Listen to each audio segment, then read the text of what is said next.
Hi there, it's Valerie. Welcome to another one of my crochet chats. Today the topic is going to be nylons. Why do I use nylons in my crocheting? So I'm pretty sure if you've been following me by now you understand that I mostly work with burlap blanket yarn, large hooks, and I make big animals because it's more fun, in my opinion. And so when I made my very first big animal, who's already debuted on the crochet chats, but here it is again, the massive sheep. I was using a huge hook and I knew I was gonna need something to keep the stuffing in because I had such big holes. So I bought some white knee highs on Amazon and it kind of worked. The problems were knee highs are, at least in this case, they were much too small. The nice thing about a full pair of nylons that go all the way up is that you have the thigh portion, which is so much wider than the toe. You know, a toe on a nylon is pretty little, but then as you get higher up, it gets much thicker. Sorry, much wider.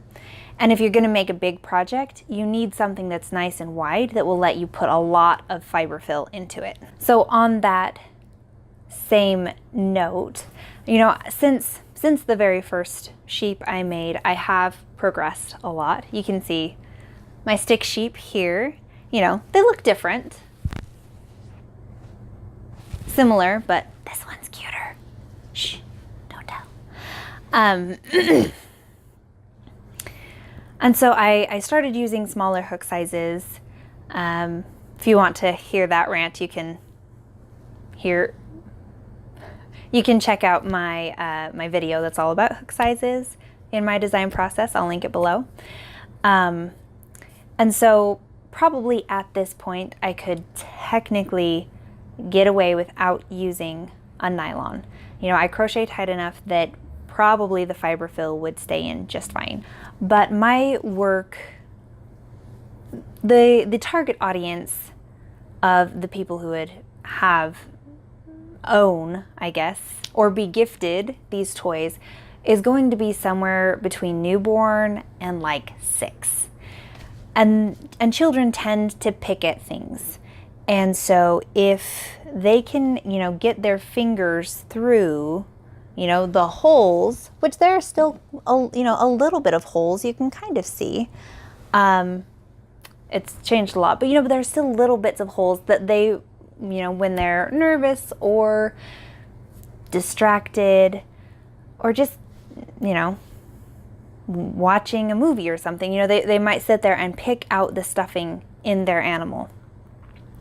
So the nylon is to prevent against that. It's to hold it all in. It's to keep it nice and secure and give it a higher quality feel because it's not going to come apart as quickly.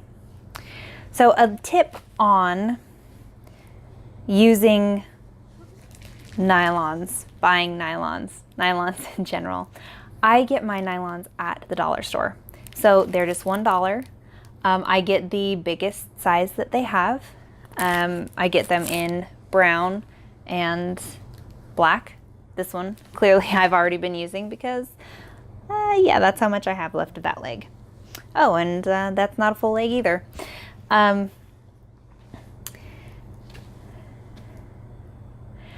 the nice thing about the dollar store ones is they are super cheap. And not just the fact that they're super cheap because they only cost $1, but if you get a high quality nylon, it's not going to stretch as much. A high quality nylon is, you know, its goal is actually to, actually maybe I don't know the goals of nylon, so let's not talk about that. But if you get a higher quality nylon, it's going to be more form-fitting. It's going to probably be more specific about the size. You know, so you could buy it for someone who's petite or someone who's a little bit larger. You know, it's going to run that gamut. But I mean, if you just get these cheap ones, they stretch so well. You can pack so much fiber fill into these babies. They're perfect. So I highly recommend doing that, you know, rather than using the nylons that are in your dresser that you haven't worn in years.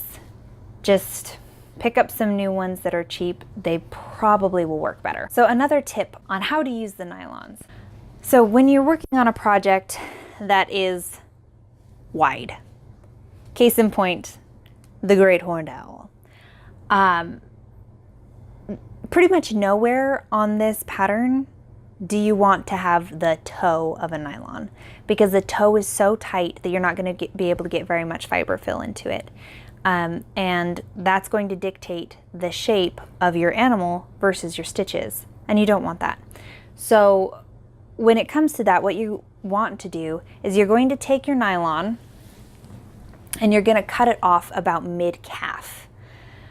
Just tie a knot in it and then turn it inside out. You turn it inside out so that the knot is on the inside and can't be undone. Case in point, this animal once again, here on the right foot, you can see that I just have raw stuffing because my husband, when I first made this, I think he was like, we were watching a movie and he was using it as a pillow because, I mean, it is just so fluffy. And he was just absentmindedly like playing with the knot of the nylon in the very end, and he ended up undoing it, and now, I mean, the nylon's like clear back here and I'd have to take the whole thing apart to redo it, and it's not high enough quality for me to care about it. Someday I will make a sheep I really, really care about, and that one will be awesome. So keep the knot on the inside so that it will lay flatter, so it'll be less obvious that there's a knot there, and it will be just a lot better for your project in general. Then very lastly, back to knee highs. If you have knee highs and you want to use them, I'm going to highly recommend, you know, either using it for the arms of a project, arms and legs, that would be perfect. Or on this example, it would also work very well for the trunk. Or make a baby animal. Right now, my one baby animal is the baby elephant here. But I'm pretty sure, I haven't actually done it myself, so I could be wrong, but I'm fairly certain that a knee high would work just fine for how big the head and the body gets on this. And if not, it would still work great for the arms and the legs. So there you have it. That is my chat about nylons and how I use them in my designing and in my patterns. Have you ever used nylons in your crocheting? And if so, have they worked well for you? Do you have any tips, tricks, best practices that you'd like to share? I'd love to hear them. I'm all about learning and growth and experiencing new things. So if you have anything to share, I'd love to hear from you. Take care, and I'll talk to you again soon.